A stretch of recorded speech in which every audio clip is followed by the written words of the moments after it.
When the last escape pod from the dying Zephyrian homeworld crash-landed in Earth's Pacific Ocean, humanity faced a choice that would define their species forever. The galaxy had unanimously voted to let an entire civilization perish, their crime being too different, too dangerous, too misunderstood. Every advanced species had turned their backs, sealing borders and silencing communications. But humans? Humans did what they always did when faced with the impossible. They rolled up their sleeves, opened their doors, and said, "Welcome home." What the galaxy didn't realize was that by casting out the Zephyrians, they had just handed humanity the key to becoming the most formidable force the universe had ever seen. Because when you combine human compassion with alien brilliance, when you mix Earth's stubborn defiance with technologies beyond imagination, you don't just save a species. You forge an alliance that will reshape the very fabric of galactic civilization. This is the story of how Earth became the sanctuary the galaxy feared, and how the Expelled became the ones who would judge their former oppressors. The alarm klaxons aboard the International Space Station pierced through Commander Sarah Chen's morning routine like lightning through a clear sky. She pushed off from the observation deck, where she'd been watching Earth rotate beneath her, coffee pouch floating forgotten as her training kicked in. "Chun here, what's the situation?" she barked in her comm as she flew through the corridors toward the command module. "Commander, we've got multiple objects entering Earth's atmosphere," came the urgent voice of Mission Control. Initial trajectory suggested meteors, but these things are decelerating. They're not natural. Sarah's blood ran cold. First contact protocols existed, but nobody really expected to use them. She strapped herself into the command chair and pulled up the tracking data on her screens. 12 objects, each roughly the size of a school bus, were indeed slowing down as they descended through the atmosphere. Their heat signatures were unlike anything in human databases. "Any response to our hails?" she asked, already knowing the answer. "Negative. But, Commander," the pause from Houston made her stomach clench. "We're detecting massive energy signatures from these craft. If they're weapons, then we'll deal with that when it happens," Sarah interrupted. "Right now, we treat this as a potential rescue situation. Prep the emergency protocols and give me a direct line to the Secretary General." Down on Earth's surface, the scene was chaos wrapped in wonder. The first pod crashed into the Pacific Ocean about 200 miles west of California, sending up a waterspout that could be seen from the coastline. Within minutes, every major news network had helicopters in the air and ships changing course toward the impact site. Dr. Marcus Webb, a marine biologist who'd been conducting research aboard the vessel Cousteau's Dream, found himself at the epicenter of humanity's first real encounter with extraterrestrial intelligence. The pod had landed close enough to his research ship that he could see it bobbing on the surface like a metallic whale. "Are you getting this?" he called to his research partner, Dr. Lisa Nakamura, who was frantically adjusting their underwater camera equipment. The pod was beautiful in an alien way. Smooth curves that seemed to shift color in the sunlight. No visible seams or welding marks, just organic flowing lines that hurt to look at for too long. "Marcus, look at the water around it," Lisa whispered, pointing at her instruments. "The ocean chemistry is changing. Whatever's inside that thing, it's affecting the environment." Before Marcus could respond, the pod cracked open like an egg. The being that emerged was nothing like the little green men of human imagination. It stood nearly 8 feet tall, with crystalline skin that refracted the sunlight into rainbow patterns across the water surface. Its limbs were proportioned like a human's, but seemed to bend in places where humans had no joints. Most striking were its eyes, 3 of them, arranged in a triangle on what might generously be called a face, each one a different color, and clearly focused on different things simultaneously. The creature looked around with what could only be described as desperate confusion before its gaze fell on Marcus's ship. It raised what might have been an arm, and suddenly Marcus could hear a voice inside his head. "Please," the voice said, carrying with it emotions so raw and desperate that Marcus felt tears spring to his eyes. "We are the last. Our world burns. We have nowhere else to go." The being's legs gave out, and it collapsed into the water. Without thinking, Marcus dove off the side of his boat. The water was shockingly cold, but Marcus barely noticed as he swam toward the alien. Up close, he could see that its crystalline skin was cracked and dim like a dying light bulb. As he reached for it, More images flooded his mind. Cities of impossible beauty turning to ash, ships fleeing through space as their world died behind them, and the crushing weight of an entire galaxy turning its back on them. "I've got you," Marcus gasped as he wrapped his arms around the being. It weighed almost nothing, as if its bones were hollow like a bird's. "Lisa, get the emergency raft." As they pulled the alien aboard their research vessel, similar scenes were playing out across the Pacific. Ships from every nation were converging on the impact sites. Some came with weapons ready, others with medical teams and scientists. The world held its breath as 12 dying beings were pulled from the wreckage of their escape pods. But it was Dr. James Okonkwo, working with the South African research vessel Ubuntu, who made the first real breakthrough in communication. The being they'd rescued was smaller than the others, and its mental voice was clearer somehow. "I am Vex-High," Asterisk it said as James's team worked to stabilize its condition. Asterisk, I am what you might call a speaker, one who shares thoughts between minds. Asterisk, can you tell us what happened to your people? James asked, speaking aloud while thinking the words as clearly as possible. The mental response was like a movie playing in fast-forward through his brain. James saw Zephyros Prime, a world where crystal spires reached into purple skies and beings of living light danced through the air. He saw their first contact with the Galactic Council, dozens of species working together among the stars. The Zephyrians had been so excited to join this cosmic community. But their gifts, their ability to share thoughts, to exist partially in what they called the mental realm, to manipulate reality through focused consciousness, had frightened the other species. What the Zephyrians saw as natural abilities, the galaxy saw as dangerous intrusions. Mind reading without permission. Reality manipulation that could threaten the fundamental laws of physics. The vote had been unanimous. The Zephyrians were too dangerous to exist alongside other intelligent life. They were given a choice: suppress their abilities permanently through surgical alteration or be expelled from galactic space forever. They had chosen exile. But exile meant more than just leaving, it meant being marked. Any world that harbored them would face the same fate. Any species that helped them would be cut off from galactic civilization. The Zephyrians had wandered for generations, searching for a home, watching their numbers dwindle as ship after ship failed, and worlds turned them away. Zephyros Prime had been their last refuge, but even their homeworld couldn't sustain them forever without trade, without resources, without hope. When their sun began to die, accelerated by their own desperate attempts to keep their world habitable, they'd sent out a final dozen ships with the last survivors. 11 ships failed, Asterisk Vex-High continued, and James felt the weight of that loss like a physical blow. Asterisk only mine survived the journey. Only 12 of us remain from a civilization of billions. Asterisk by the time James finished relaying this information to the rapidly assembling international response team, the global situation had shifted dramatically. Half the world's navies were positioned around the crash sites. Emergency sessions of the United Nations Security Council were being called. Religious leaders were declaring everything from the end times to the dawn of a new age. But it was President Maria Santos of Brazil who spoke the words that would define humanity's response. In an emergency address to the United Nations, broadcast live around the world, she stood at the podium and looked directly into the cameras. Today, 12 beings asked us for sanctuary. They're the last survivors of their species, expelled by an entire galaxy for the crime of being different. They have nowhere else to go. She paused, letting the weight of that sink in. The question before us is not whether they are dangerous or alien or strange. The question is simple. Are we the kind of species that turns away refugees when they have nowhere else to go? The vote wasn't even close.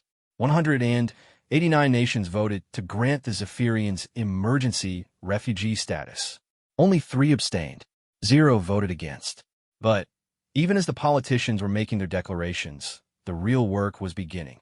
Dr. Elizabeth Hoffman, director of CERN's Theoretical Physics Division, found herself on a military transport to the USS Gerald Ford, where the alien refugees were being housed while the world figured out what to do next. What do we know about their physiology? She asked Dr. Sarah Kim, the xenobiologist who'd been studying the beings for the past 18 hours. Fascinating and terrifying in equal measure, Sarah replied. pulling up holographic displays of their scans. Their bodies seem to exist partially in normal space and partially in what we can only describe as a parallel dimension. Their consciousness isn't contained in a brain structure like ours. It's distributed throughout their entire being and extends into this other realm. Which explains the telepathy, Elizabeth mused. It's not just telepathy, Sarah said grimly. Dr. Kim here has been working with HFY to understand their abilities. Show her the demonstration from this morning. Sarah pulled up a video recording. In it, one of the Zephyrians, identified as Talmarin, was sitting in what looked like a padded medical chair. A simple wooden block sat on the table in front of him. As the cameras watched, the block began to change. Its edges softened and flowed like water, then hardened into a perfect sphere. Then the sphere stretched and became a pyramid. Finally, it returned to its original block shape. He's not moving it or reshaping it through any physical force we can detect, Sarah explained. According to HFY's explanations, they're convincing the reality around them to adjust. They exist partially in a realm where thought and matter interact more directly. Elizabeth stared at the screen. No wonder the galaxy was afraid of them. This could revolutionize everything we know about physics, about consciousness, about the nature of reality itself. Which brings us to the big question, Sarah said quietly. What do we do now? We've promised them sanctuary, but they're literally the most powerful beings we've ever encountered. Some people are already saying we should study them, learn from them, even experiment on them to understand their abilities. Elizabeth felt a chill run down her spine. And what do the refugees think about that? See for yourself, Sarah said, leading her toward the ship's converted medical bay where the Zephyrians were recovering. The first thing Elizabeth noticed was the quiet. Despite housing 12 alien beings and dozens of human researchers and military personnel, the section of the ship felt peaceful, calm in a way that seemed to seep into her bones and slow her racing thoughts. HFY was the first to notice her approach. The being turned its three-eyed gaze toward her, and suddenly, Elizabeth found herself experiencing the most profound mental contact of her life. "You're curious about us," HFY observed, and Elizabeth could feel the alien's amusement at her surprise. "Do not fear. I only touch the surface of your thoughts, and only with invitation. Your people have been remarkably kind. We're trying to understand," Elizabeth said aloud, knowing that the being would pick up her actual thoughts anyway. "Your abilities could change everything for humanity. But we want to learn with you, not from you. An important distinction," HFY agreed. One that your galaxy neighbors never understood. They saw our gifts and wanted to either control them or eliminate them. They never considered the third option, which is partnership. The word carried with it a flood of implications that made Elizabeth's head spin. She saw glimpses of what the Zephyrians could offer, technologies that bent the laws of physics, healing techniques that worked directly on consciousness itself, ways of thinking about reality that could solve problems humanity hadn't even known how to ask about. But more than that, she saw what humanity could offer in return. The Zephyrians were dying not just physically, but spiritually. Their exile had lasted so long, their losses had been so complete, that they'd begun to lose hope. They'd forgotten what it felt like to be welcomed, to be valued for who they were rather than feared for what they could do. "Your species fascinates us," HFY continued. "You are so young, so chaotic, so wonderfully unpredictable. Where others saw threat, you saw refugees. Where others demanded suppression, you offer partnership. We have much to learn from each other." As Elizabeth left the medical bay, her mind spinning with possibilities, she didn't notice the encrypted communication being sent from one of the nearby destroyers. The message was brief, directed to a classified facility buried deep beneath the mountains of Colorado. "Xenoform secure. Abilities confirmed. Initiate Protocol 7. The reply came back within minutes. "Understood. Research teams en route. Maintain humanitarian facade until subjects can be isolated for study." But the Zephyrians weren't the helpless refugees some people assumed them to be. Even as Elizabeth was learning about partnership, Talmarin was having a very different conversation with the ship's chief engineer, Commander Roy Jackson. "I don't understand what you're asking," Roy said, staring at the technical drawings that had somehow appeared in his mind with perfect clarity. Your ship's power systems are primitive, Talmarin explained gently. But with small modifications, they could be much more efficient. I could show your engineers how to reduce energy consumption by 70% while increasing output by a factor of 10. Roy's jaw dropped. The implications were staggering. Ships that could travel faster and farther on less fuel. Power grids that could supply entire cities without environmental impact. Why would you share that with us? Because your people shared their home with us when no one else would? Talmarin replied simply. Because kindness deserves kindness in return. Over the next 3 days, as the world debated and politicians postured and scientists theorized, something extraordinary began to happen aboard the USS Gerald Ford. Humans and Zephyrians started working together. It began small. Dr. Kim collaborated with Kelnora to develop new medical scanning techniques. The ship's communication officer learned to interface with Zephyrian technology to boost their signal range by a factor of 100. Engineering crews worked alongside HFY to solve problems that had puzzled human scientists for decades. And through it all, the Zephyrians began to heal, not just physically but emotionally. For the first time in generations, they were wanted, they were valued, they were home. But not everyone was happy with this development. In a classified facility in Colorado, General Patricia Hayes reviewed the intelligence reports with growing frustration. How are we supposed to study them if they keep integrating with our personnel? She demanded of her chief scientist, Dr. Jonathan Reeves. The subjects seem to be naturally collaborative, Reeves replied, adjusting his glasses nervously. Perhaps we should approach this differently. Instead of trying to isolate them for study, we could position ourselves as the primary research partners. Control the relationship rather than the subjects themselves. General Hayes considered this. What did you have in mind? Establish a joint research facility. Offer to house the refugees permanently in exchange for access to their technologies. Make ourselves indispensable to both sides. Reeves pulled up a holographic display showing proposed facility layouts. We could learn everything we want to know while maintaining the appearance of cooperation. Do it, Hayes ordered. But prepare contingency plans. If these beings become a threat, I want options for neutralizing them. Neither of them noticed the slight shimmer in the air near the conference room's corner, a place where light bent just slightly wrong, where reality seemed a fraction less solid than it should be. Talmarin had been listening. As the fourth day dawned over the Pacific Fleet, a new player entered the game. The Harmony's Edge, Earth's first truly international spacecraft, emerged from its cloaked position behind the moon. Captain Elena Vasquez, representing the newly formed Earth Defense Coalition, opened communications with the surface. This is Captain Vasquez to all stations. We've been monitoring the situation from a distance, and we have information that all parties need to hear.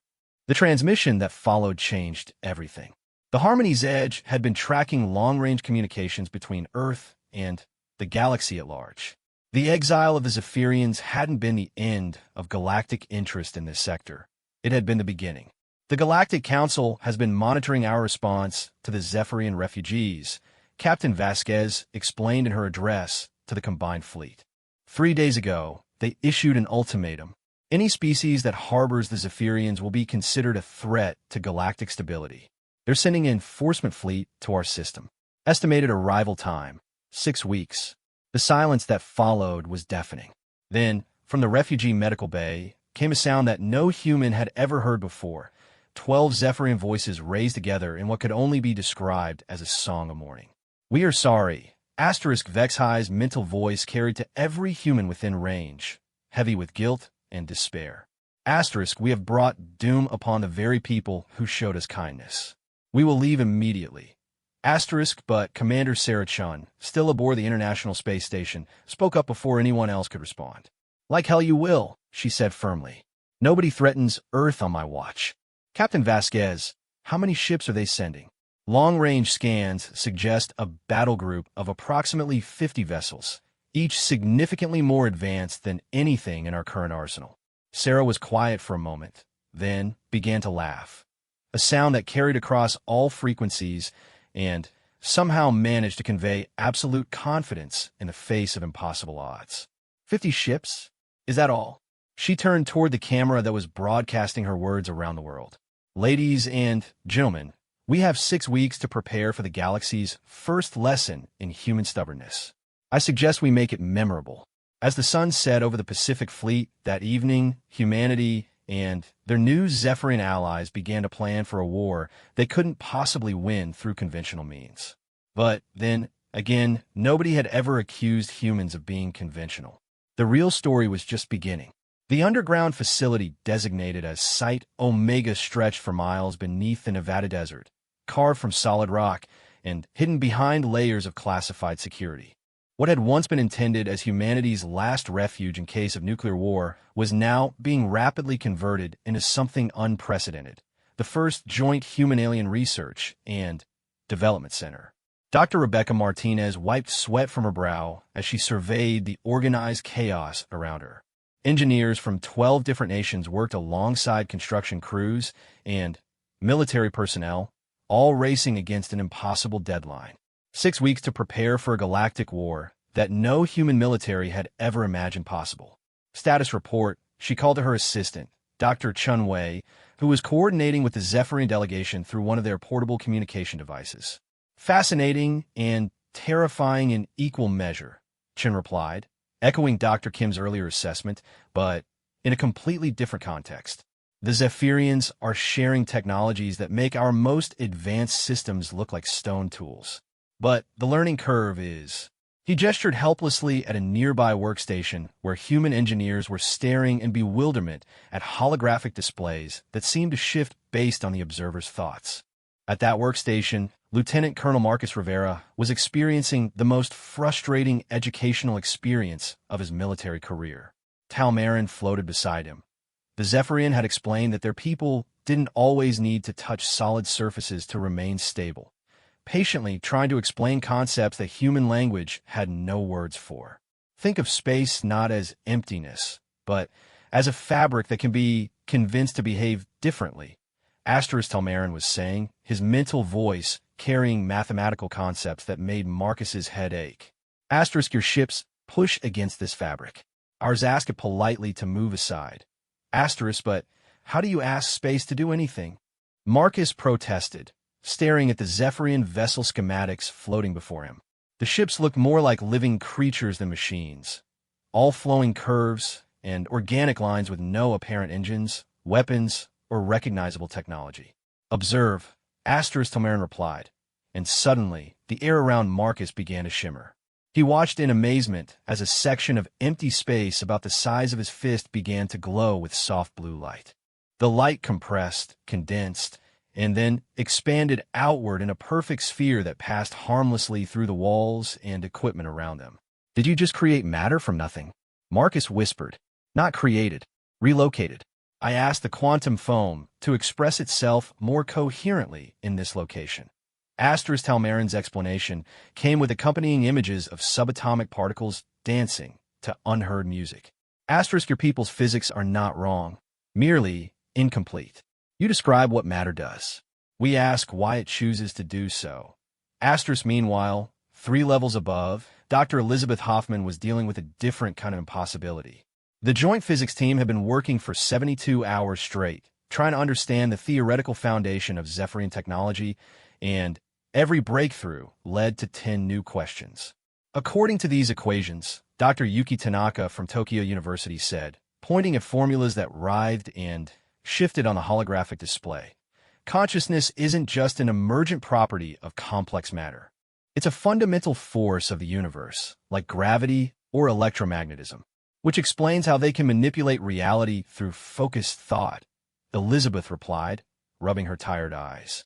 But it also suggests that every human being has the potential for similar abilities. Theoretical potential, corrected Dr. Amara Okafor from Lagos. The Zephyrians evolved these abilities over millions of years. We need to find a way to accelerate that development, or find humans who already have a natural aptitude, suggested Dr. Kimley from Seoul, who'd been studying the brain scans of humans who'd worked closely with the Zephyrians.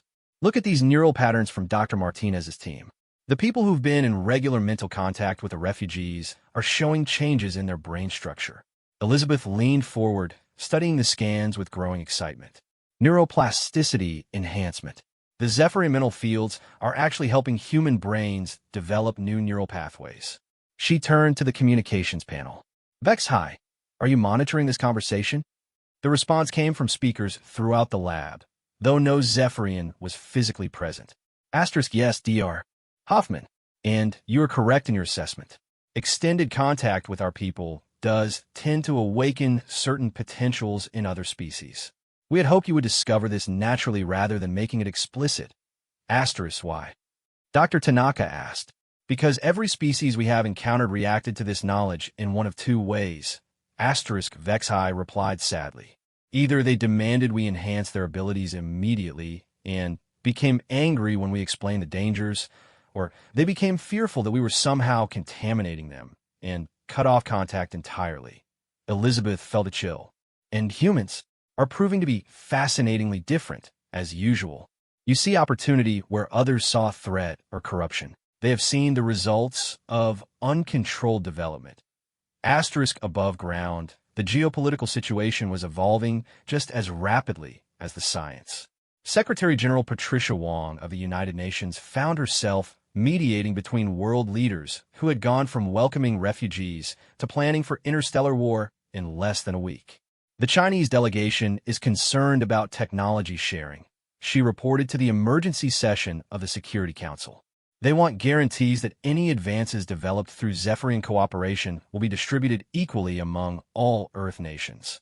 President Samuel Harrison of the United States leaned forward in his chair. With respect to our Chinese colleagues, we're facing the potential extinction of our species. I think patent disputes can wait until after we survive the next 6 weeks. Easy enough to say when your country is hosting the primary research facility, shot back Ambassador Chun Lu. How do we know this isn't just another attempt at American technological supremacy? Prime Minister Sofia Reyes of Mexico stood up, her voice cutting through the growing tension. Enough. This is exactly the kind of thinking that got the Zephyrians exiled in the first place. The galaxy couldn't set aside their fears and prejudices to work together, so they chose to destroy rather than understand. Are we going to make the same mistake? The room fell silent. Finally, Chancellor Hans Müller of Germany spoke up. What do you propose? Complete transparency, Sophia replied. All research is shared in real time with all participating nations. All technological advances are immediately distributed to every Earth defense facility. We succeed together or we fail together. The vote was unanimous. But while politicians were debating cooperation, deeper in Psi Omega, other kinds of partnerships were forming. Dr. James Okonkwo found himself working directly with Kelnora, one of the smaller Zephyrians who specialized in what they called pattern weaving, the art of encouraging matter to arrange itself in more useful configurations. Your medical technologies are remarkably sophisticated for such a young species, Kelnora observed as they examined human anatomical charts together.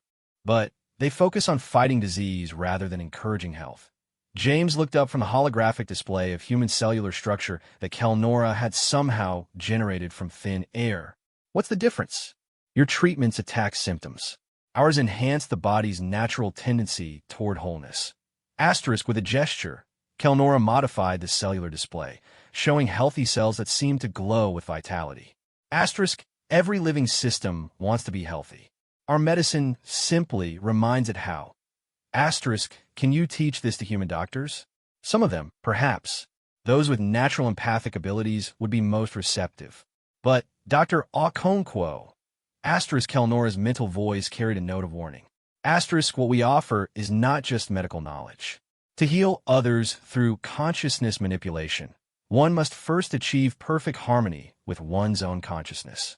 Many who attempt this path find the journey overwhelming. Asterisk before James could ask for clarification, an alarm began sounding throughout the facility.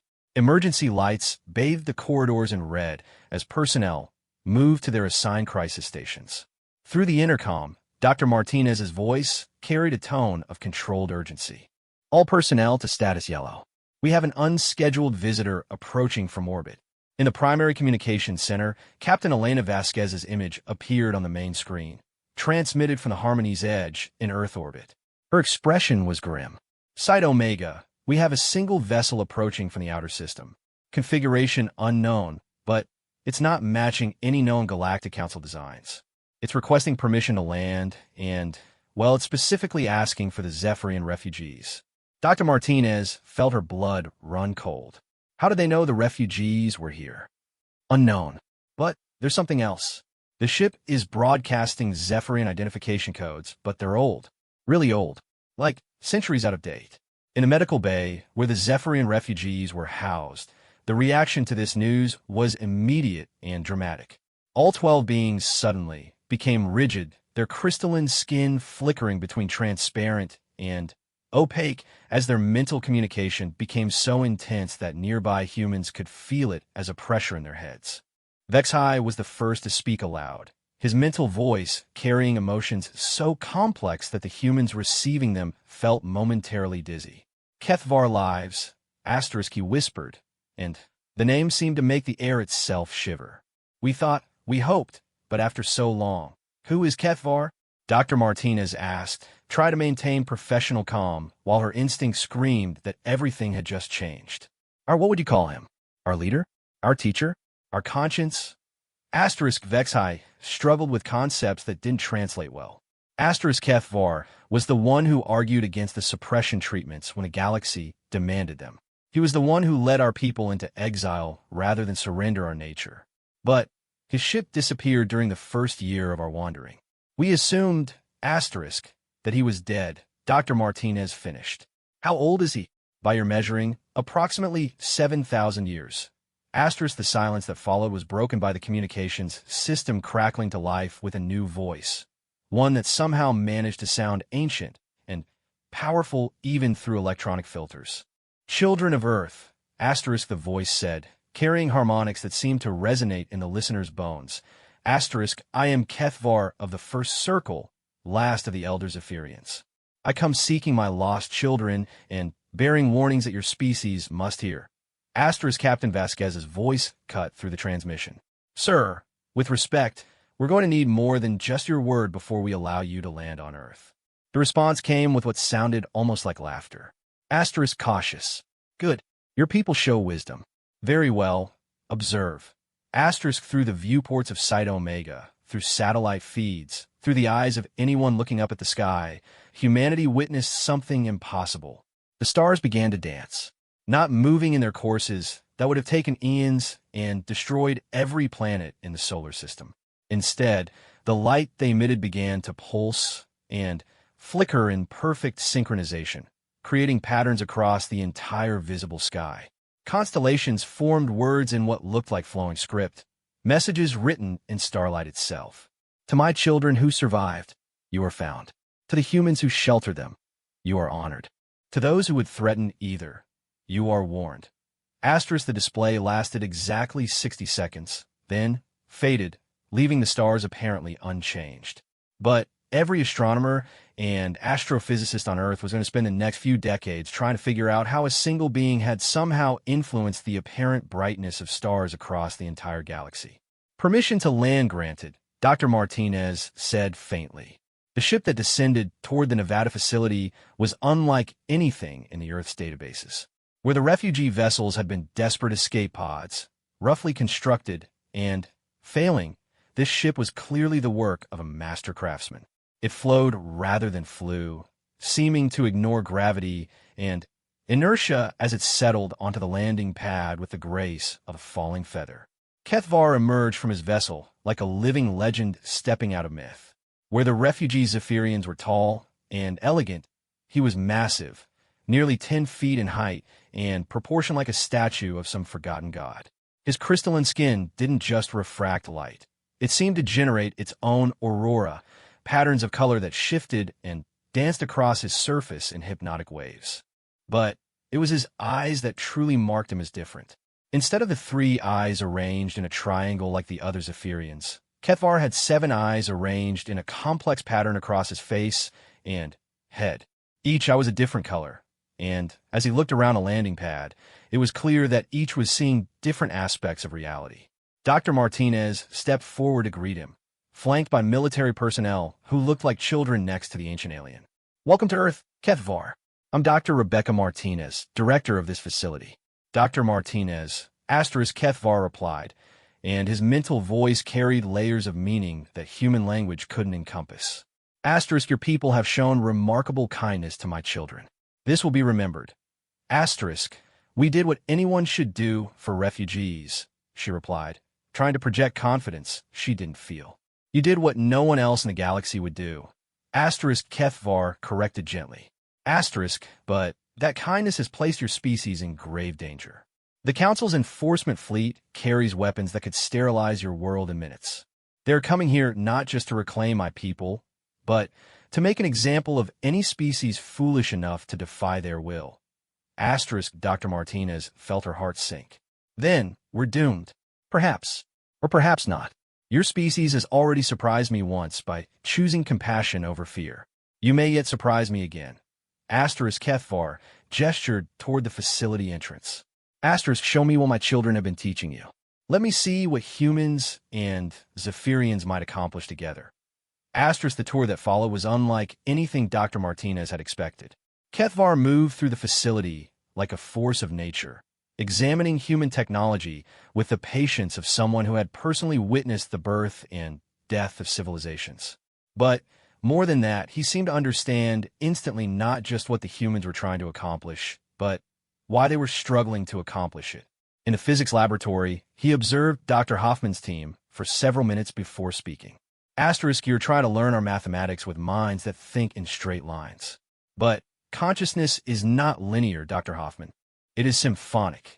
Asterisk, with a gesture that seemed casual, but somehow rearranged the fundamental forces in the room. Kethvar caused the holographic equations to reorganize themselves into three-dimensional structures that pulsed and flowed like living music. Suddenly, the formulas that had been incomprehensible became almost intuitive. Ow! Dr. Tanaka whispered, staring at mathematics that now made perfect sense. You were trying to understand consciousness as a thing that affects reality, asterisk, Kethvar explained. Asterisk, in truth, consciousness and reality are two aspects of the same phenomenon. Change your perspective, and the mathematics becomes as natural as breathing. Asterisk, in the medical bay, his reunion with the refugee Zephyrians was profoundly emotional. Dr. Martinez found herself wiping away tears as she watched 12 beings who had thought themselves the last of their kind discover they were not alone after all.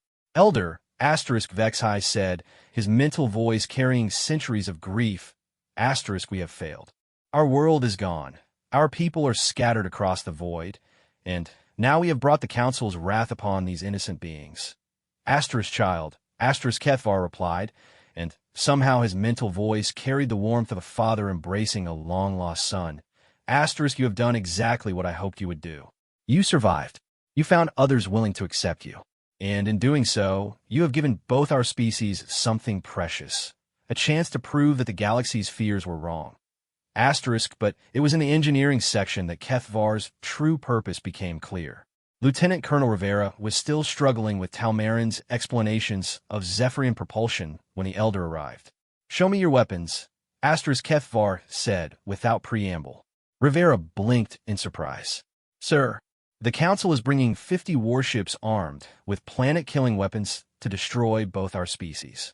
I assume your people have some means of defending themselves? Asterisk, Rivera led them to the military technology section, where Earth's most advanced weapon systems were on display. Nuclear missiles, particle beam weapons, experimental railguns, and prototype energy shields. Kethvar examined each one with the patience of a master craftsman studying the tools of apprentices. Crude but functional, asterisk, he finally judged. Asterisk, and wholly inadequate for the task ahead. The Council's ships carry gravitational disruptors that can tear apart matter at the quantum level. Your finest weapons would be absorbed by their shielding without effect. Asterisk, then, what do you suggest? Rivera asked, dreading the answer. We teach your people to fight as Zephyrians fight, not with technology alone, but with consciousness itself. Asterisk, Kethvar turned his 7 eyes toward the assembled humans. Asterisk, but understand this path is dangerous. To use consciousness as a weapon, one must be willing to risk one's sanity, one's identity, perhaps one's very existence. Asterisk, Dr. Martinez stepped forward. How many of us would need to learn? A few dozen, perhaps. Consciousness warriors work most effectively in small, tightly coordinated groups. But those few dozen would need to achieve in weeks what normally takes decades to master. Asterisk, is it possible? She asked. Kethvar was quiet for a long moment, his multiple eyes seeming to focus on different timelines and possibilities. Finally, he spoke. For any other species? No. The risks would be too great, the learning curve too steep. But humans, asterisk, he seemed to search for the right words. Asterisk, your people have a gift for adapting to impossible circumstances. You thrive in chaos. You form emotional bonds that transcend logic. These are exactly the qualities that consciousness warfare requires. Asterisk, what would we need to do? First, we must identify those among your people with natural aptitude. The empaths, the intuitives, those who trust their instincts more than their logic. Asterisk, Kethvar gestured toward the walls around them. Asterisk, then, we must create a training environment where the normal rules of reality are relaxed. A place where mind and matter interact more freely. Asterisk, and then we prepare to show the galaxy that their greatest fear was also their greatest mistake. They exiled us because they were afraid of what consciousness could do when properly focused. Soon, they will discover that they were right to be afraid, but wrong about who they should have feared. Asterisk, as the first day of Kethvar's arrival drew to a close, emergency messages were being sent to every major government and military installation on Earth. The call went out for volunteers, individuals with strong intuitive abilities, natural empaths, those who had demonstrated unusual mental resilience or unconventional thinking patterns. The response was immediate and overwhelming. Thousands of people volunteered to risk their sanity in a desperate attempt to defend their world.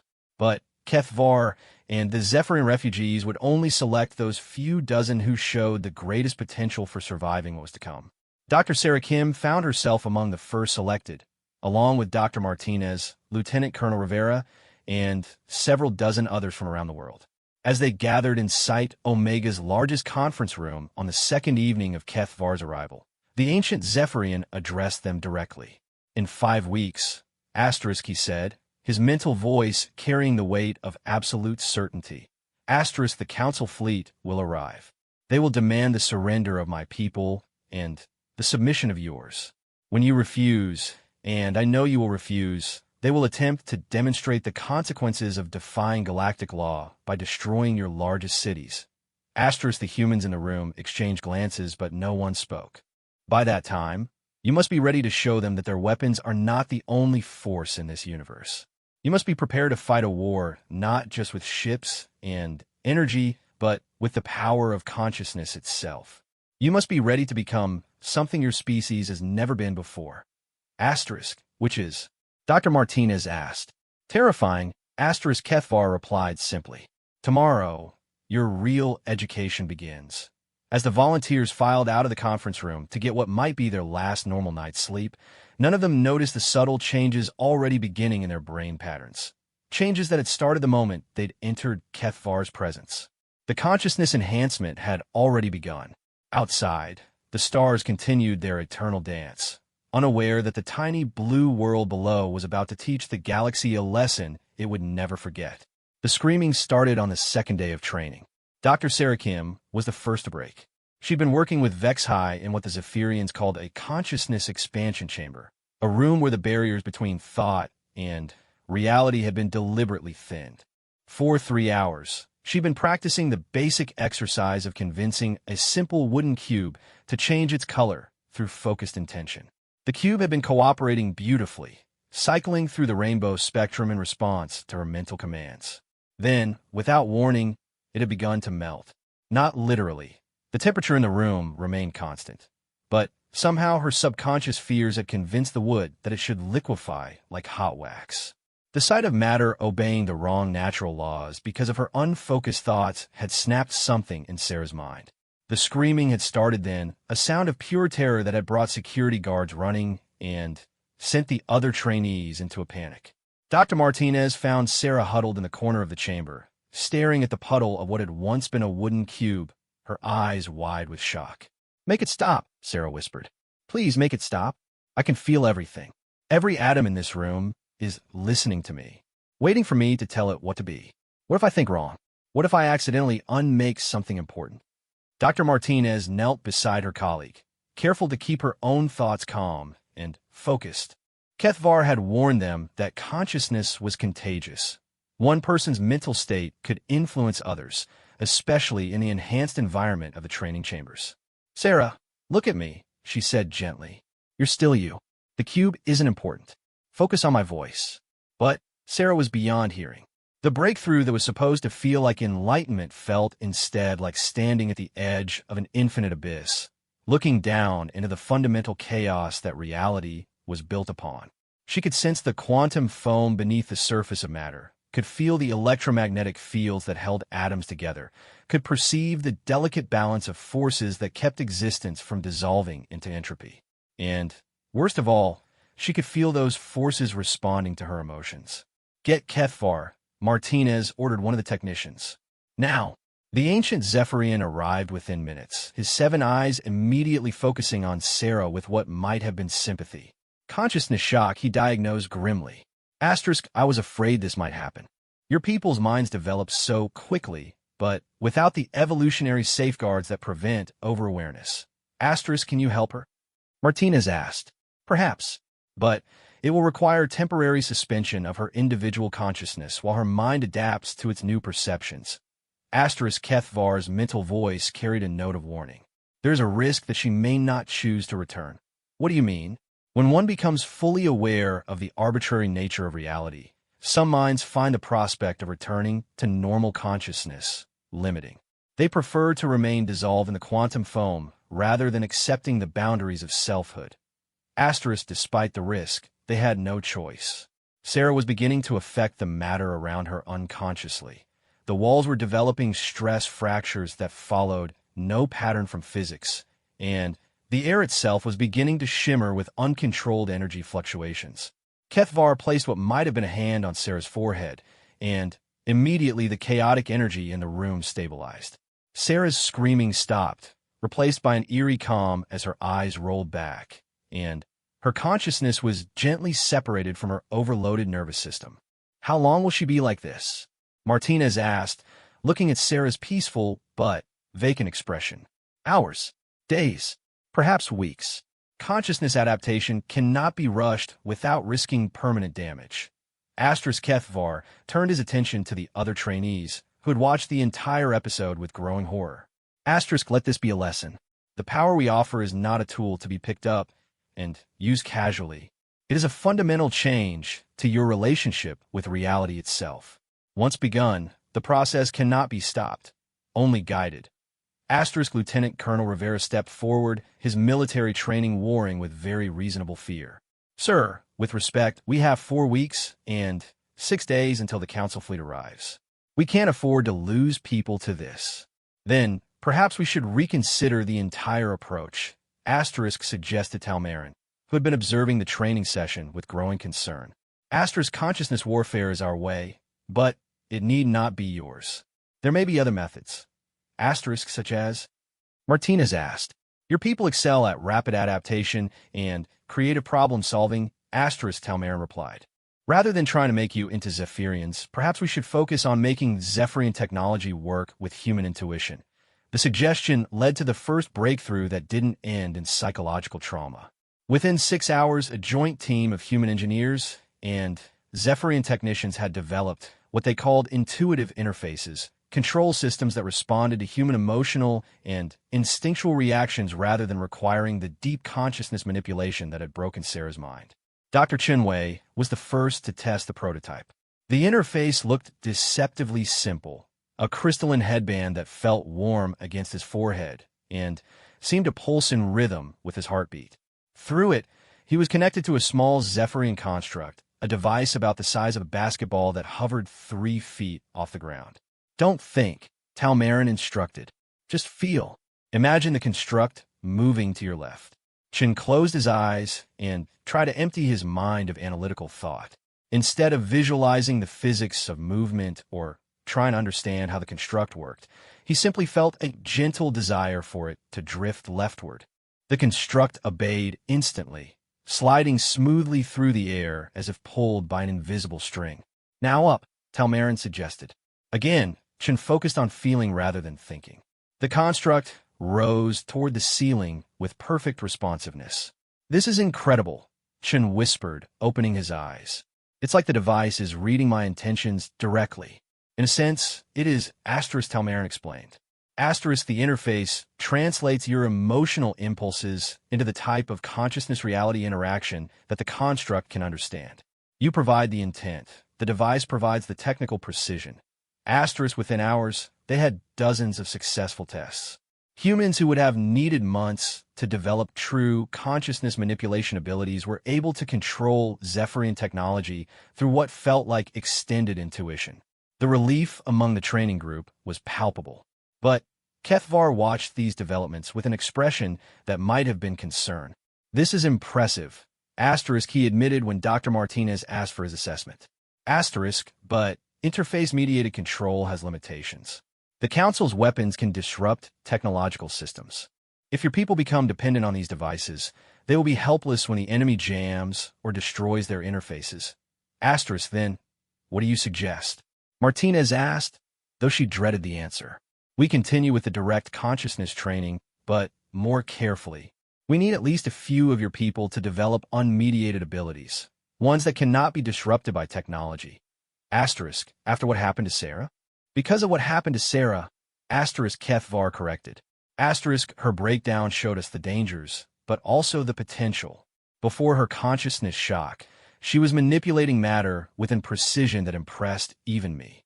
With proper preparation and support, she could become one of the most powerful consciousness warriors I have ever encountered. That evening, as the training teams reviewed their progress and prepared for the next day's challenges, a new complication arose. Captain Elena Vasquez contacted Site Omega from the Harmony's Edge with disturbing news. We've detected long-range sensors probing our system, she reported. The Council fleet isn't due for another 4 weeks, but they're already gathering intelligence on our defenses. Dr. Martinez felt her stomach clench. What are they learning? That's the strange part. Our conventional military assets are easy enough to detect. Nuclear submarines, satellite arrays, missile silos. But every time their scans try to examine the Nevada facility, they seem to skip over it. Like there's nothing there to detect. Kethvar's mental chuckle filled the communications room. A useful side effect of consciousness manipulation. Reality becomes somewhat flexible around sites where the mental realm is actively accessed. Their sensors read what they expect to see, not what is actually present. Is that good or bad for us? Martinez asked. Good in the short term. They will not know what we are preparing until they arrive. Bad in the long term, because it will confirm their worst fears about consciousness manipulation. They will see our concealment as evidence of dangerous reality distortion. Over the next week, the training program evolved rapidly. The volunteers were divided into 3 groups. Those with natural aptitude for direct consciousness manipulation, those who worked best with technological interfaces, and those who showed talent for what Kelnora called reality anchoring, the ability to stabilize local space-time when others were manipulating it. The anchoring group proved to be crucial. As more humans began successfully altering matter through focused intention, the facility started experiencing what could only be described as physics failures. Gravity would randomly increase or decrease in certain areas. The flow of time would stutter, causing clocks to skip seconds or repeat minutes. The electromagnetic spectrum would shift, making equipment malfunction in impossible ways. Dr. Lisa Petrosky, a former meditation instructor from California, emerged as the most gifted reality anchor. Where others learned to change things, she learned to keep them stable. Her presence in a training room would prevent the random physics fluctuations that had been disrupting the experiments. It's like being the drummer in a cosmic band, she explained to Dr. Martinez after a particularly successful session. Everyone else is improvising wild solos, but somebody needs to keep the beat steady or the whole song falls apart. Meanwhile, the direct consciousness manipulation group was making slower but more dramatic progress. After Sarah's breakdown, Kethvar had developed a more gradual training regimen that expanded awareness in carefully controlled stages. Dr. James Okonkwo proved to have unexpected talent for what the Zephyrians called pattern weaving, the art of encouraging matter to adopt new configurations. Under Kelnora's guidance, he learned to restructure simple materials at the molecular level, turning sand into glass, carbon into diamond, and eventually creating entirely new compounds that shouldn't have been able to exist. The secret, he explained to the other trainees, is not to force change, but to show matter what it could become and let it choose to be that instead. Lieutenant Colonel Rivera focused on what might be called combat applications. Working with Talmarin, he learned to create what the Zephyrians termed coherence fields, zones where the normal laws of physics were selectively enhanced or diminished. Within a coherence field, Rivera could make projectiles move faster, armor become stronger, or energy dissipate harmlessly. But the real breakthrough came when Dr. Martinez herself finally achieved what the Zephyrians called deep resonance, the ability to perceive and manipulate the quantum field that underlay all reality. The experience was nothing like she'd expected. Instead of the terrifying chaos that had overwhelmed Sarah, Martinez found herself in a place of incredible peace. She could see the underlying patterns that connected all things, the quantum threads that linked every atom to every other atom, the probability waves that determined which of many possible realities would manifest at any given moment. More importantly, she could gently influence those patterns, not through force or will, but through what could only be described as conversation. The quantum field responded to conscious intention like a friend responding to a polite request. "You have achieved something remarkable," Vexhai observed as Martinez slowly returned to normal consciousness. Most beings require years to reach deep resonance. "You have done so in days." It didn't feel difficult, Martinez replied, still slightly disoriented. It felt natural, like remembering something I'd always known, but had forgotten. That is the mark of true aptitude. The quantum field recognizes you as someone it wishes to work with. By the end of the second week of training, the human volunteers had formed what Kethvar called a consciousness collective, a group of individuals whose mental abilities complemented and amplified each other. The direct manipulators could alter reality. The interface users could control Zephyrian technology with unprecedented precision, and the reality anchors could keep everything stable enough to function. But their most important discovery was entirely accidental.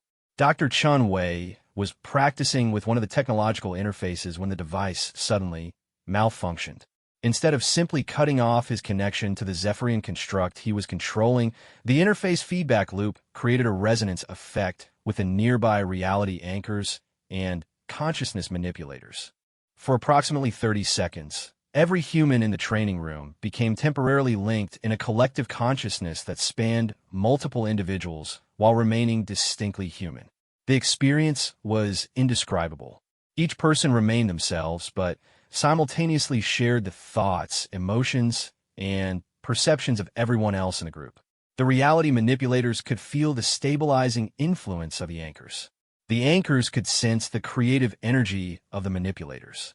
The interface users could perceive both the technology they were controlling and the consciousness-based abilities of their colleagues. And together, they achieved something that none of them could have accomplished alone. The training room began to change. Not chaotically, as had happened during earlier accidents, but with perfect coordination and intention. The walls became transparent, revealing the desert landscape beyond. The air filled with soft, harmonious music that seemed to emanate from the quantum field itself. Flowers began to grow from the floor, not projected images or technological illusions, but actual living plants that sprouted, bloomed, and released genuine fragrance into the air. When the resonance effect finally ended, 30 seconds later, the humans found themselves standing in a room that had been permanently altered. The flowers remained. The transparent walls had returned to normal, but retained a subtle translucency that let in more light than should have been possible. The air continued to carry faint traces of the quantum music. "Extraordinary," Kethvar said, and his mental voice carried something that might have been awe. "I have never seen collective consciousness maintain individual identity so perfectly." Most species that attempt group resonance either fragment into competing personalities or merge so completely that individual consciousness is lost. Asterisk. What does this mean for the coming battle? Dr. Martinez asked. It means that humanity may have found something that the galaxy has never seen before, a way to combine consciousness-based abilities with technological systems, while maintaining the cooperative instincts that make your species unique.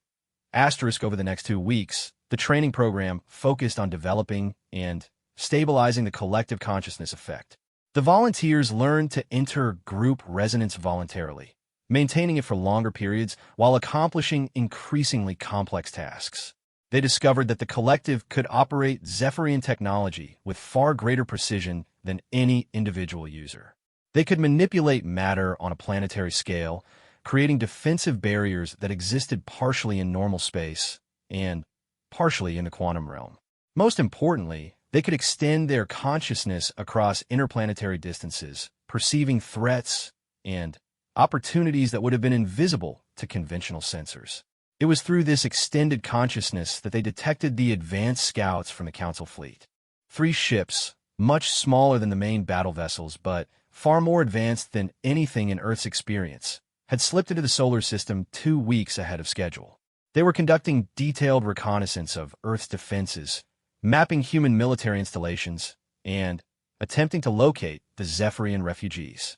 They are here to assess the threat level. Kethvar explained as the collective consciousness observed the alien vessels from afar. If they determine that humanity poses no significant danger, the main fleet will proceed with standard extermination protocols. If they detect signs of consciousness manipulation or advanced technology, they will call for reinforcements and attempt to destroy your world before we can mount any defense. Then, we have a choice, Dr. Martinez said as the collective gently dissolved back into individual consciousness. We can hide our abilities and hope they underestimate us, or we can demonstrate our capabilities and try to discourage them from attacking at all. Lieutenant Colonel Rivera spoke up from across the room. Military doctrine suggests that surprise is our greatest advantage. If they don't know what we're capable of, we can hit them with everything we have when the main fleet arrives. But if they think we're helpless, they might call in even more ships, countered Dr. Chinwei. There's a difference between conquering a defenseless planet and exterminating a potential threat. The debate continued for hours, but it was interrupted by an emergency communication from the Harmony's edge. Captain Vasquez appeared on the main screen, looking grim. Site Omega, we have a situation. One of the Council Scout ships has broken off from its reconnaissance pattern and is heading directly for the Nevada facility. Estimated arrival time, 6 hours. The room fell silent. Despite their precautions, despite the reality distortion that had hidden them from long-range scans, they had somehow been detected. How is that possible? Vexai asked, his mental voice carrying confusion and concern. Because they have brought a specialist, Kethvar replied, his 7 eyes focusing on different aspects of the approaching threat. I can sense him now, Zarthok of the Enforcement Division. He is what your people might call a consciousness hunter. His entire purpose is to detect and eliminate rogue psychic abilities. What do we do? Dr. Martinez asked. We face our first test, Kethvar said simply. One way or another. The galaxy is about to discover what happens when they threaten a species that humanity has chosen to protect. As the Council Scout ship descended toward Earth's atmosphere, the volunteers of Site Omega prepared for humanity's first battle in the consciousness realm.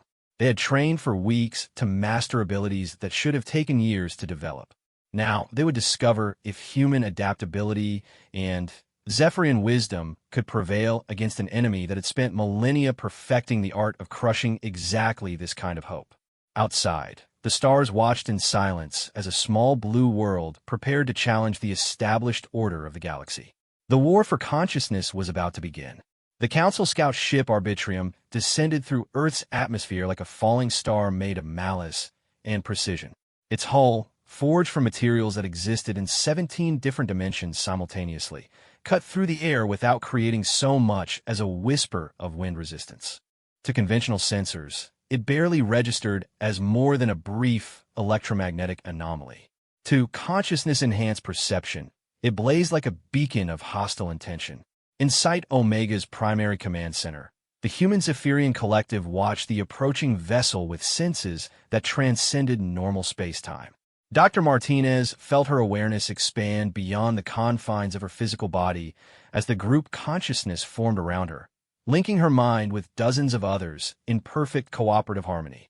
Through the collective's enhanced perception, she could see the ship's true nature. It wasn't just a vessel.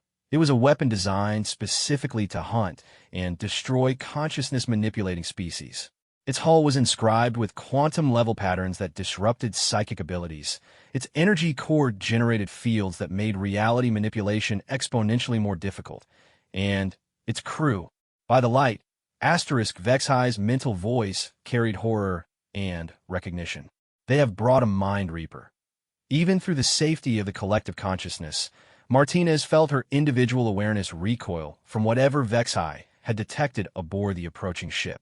The entity scanning Earth from orbit wasn't entirely organic, wasn't entirely technological, and definitely wasn't entirely sane. Zarthok was once like us, Kethvar explained, his ancient mental voice heavy with old grief. A consciousness manipulator of extraordinary ability. But the Council captured him centuries ago and modified him. They removed his capacity for empathy, enhanced his psychic abilities beyond safe limits, and programmed him with an unbreakable compulsion to hunt and destroy others like himself. A weapon made from one of your own people, Lieutenant Colonel Rivera said grimly. That's efficient. It is an abomination, Talmarin replied with uncharacteristic anger. They took everything beautiful about consciousness manipulation and perverted it into an instrument of genocide. The scout ship settled onto the desert floor approximately 5 miles from Site Omega's main entrance, far enough away to avoid immediate confrontation, but close enough to make their intentions clear. For several minutes, nothing happened. The vessel simply sat on the sand like a piece of abstract art dropped from an alien sky. Then, reality began to scream. The assault started as a low-frequency vibration that seemed to come from inside everyone's bones. It wasn't sound in any conventional sense. It was the quantum field itself being tortured, twisted into patterns that caused physical matter to forget how to hold together properly. Throughout Site Omega, equipment began to malfunction in impossible ways. Computer screens displayed text and languages that had never existed. The artificial gravity fluctuated wildly, causing people and objects to drift toward walls and ceilings at random angles. The air itself became thick and syrupy, making breathing an conscious effort. Psychic warfare. Kethvar diagnosed as the collective struggled to maintain coherence against the attack. Zarthok is attempting to destabilize our consciousness fields and force us into individual isolation. He wants to face us one at a time. Can we counter it? Dr. Martinez asked, fighting to maintain her connection to the group consciousness as waves of disorientation washed over her. Alone? No. The Mind Reaper's abilities have been artificially enhanced beyond anything natural consciousness can match. Kethvar's mental presence grew stronger, more focused. But, together, perhaps we can show the Council that they're not the only ones who can create new forms of consciousness warfare. What happened next will be studied by philosophers and physicists for generations to come, assuming anyone survived to do the studying. Instead of fighting against Zarthok's psychic assault, the collective consciousness did something unprecedented. It embraced the attack, absorbed it, and transformed it into something entirely different. Dr. James Okonkwo, working with Kelnora's pattern-weaving abilities, began to restructure the quantum distortions into stable configurations. Dr. Lisa Petrosky's reality-anchoring skills prevented the assault from causing permanent damage to local space-time. Lieutenant Colonel Rivera used his coherence field training to create zones of normal physics within chaos. But it was Dr. Martinez, still maintaining deep resonance with the quantum field, who provided the crucial insight. He's not trying to destroy us, she announced suddenly. He's trying to understand us. The assault isn't pure aggression. It's a form of consciousness-based reconnaissance. He's learning our capabilities by forcing us to use them. Of course, Vexhi said with dawning comprehension. The Council sent him to assess the threat level. If we defend ourselves using pure Zephyrian techniques, he will report that we are simply another consciousness-manipulating species to be exterminated. But if we demonstrate something genuinely new, then what? Rivera asked, maintaining his coherence fields while streams of distorted reality flowed around him like rivers of liquid chaos. Then, the council will face a choice they have never had to make before, Kethvar replied. They will have to decide whether to destroy us immediately or attempt to understand what we have become. The decision was made collectively and instantaneously. Instead of simply defending against the Mind Reaper's assault, they began to demonstrate the unique fusion of human and Zephyrian consciousness that they had discovered during training. Dr. Chinwei, linked to Zephyrian technology through his interface, began to project holographic displays directly into the quantum field, images that could be perceived by consciousness-enhanced beings across interplanetary distances. He showed the history of human civilization, the rise of art and science, the development of cooperation between different cultures, the gradual expansion from a single world to a spacefaring species. But, more than that, he showed the human response to the Zephyrian refugees, not as conquerors or saviors, but as neighbors offering assistance to strangers in need. He projected the emotions of the humans who had pulled dying Zephyrians from the Pacific Ocean, not fear or greed, but simple compassion for fellow intelligent beings. Dr. Okonkwo wove these projected histories into the fabric of local reality, making them more than mere images. For a few minutes, the area around Site Omega became a living museum where the quantum field itself remembered and displayed the crucial moments of human-Zephyrian cooperation. Dr. Petrosky anchored these reality alterations so that they remained stable and comprehensible rather than dissolving into chaos. Her stabilizing influence allowed the Mind Reaper to observe and analyze the projections without being overwhelmed by sensory overflow. And Dr.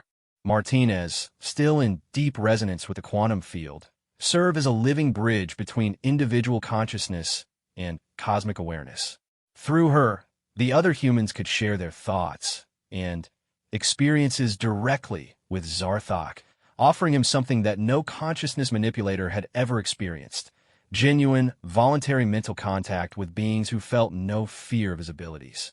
The effect on the Mind Reaper was immediate and dramatic. Zarthok had been created to hunt and destroy consciousness manipulators, but his programming had been based on the assumption that such beings would either fight or flee when confronted.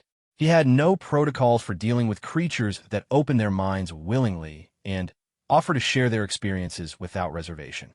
For the first time in centuries, the Mind Reaper experienced something other than the compulsive hunger to destroy. Through the link that the humans had willingly established, he could feel their emotions, understand their motivations, and perceive the genuine affection that had developed between the two species.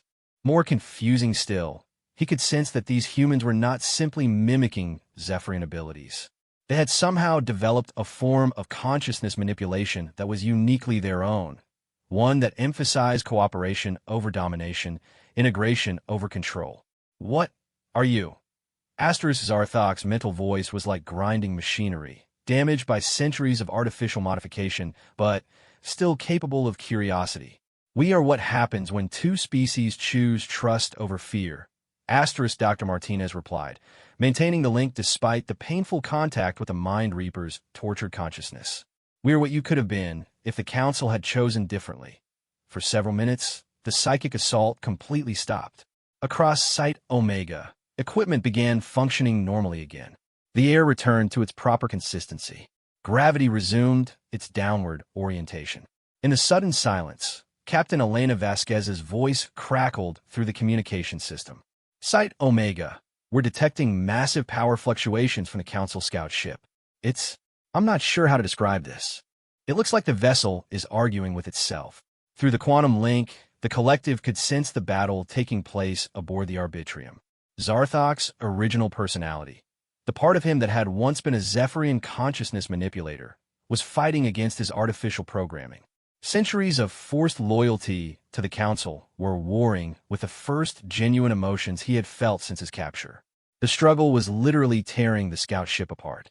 Systems designed to respond to the Mind Reaper's mental commands were receiving conflicting signals as different aspects of his consciousness fought for control. The vessel's hull began to develop stress fractures as reality became unstable in the immediate vicinity. "He is dying," Kelnora observed sadly. His mind cannot sustain this level of internal conflict. The Council's modifications were too extensive. Can we help him? Dr. Martinez asked. Dangerous, ketvar vanet. To link with a mind that unstable could damage or destroy any consciousness that attempts the contact. The risk? Is worth it, Rivera interrupted. If we let him die without trying to help, we're no better than the council that created him. The decision was made collectively.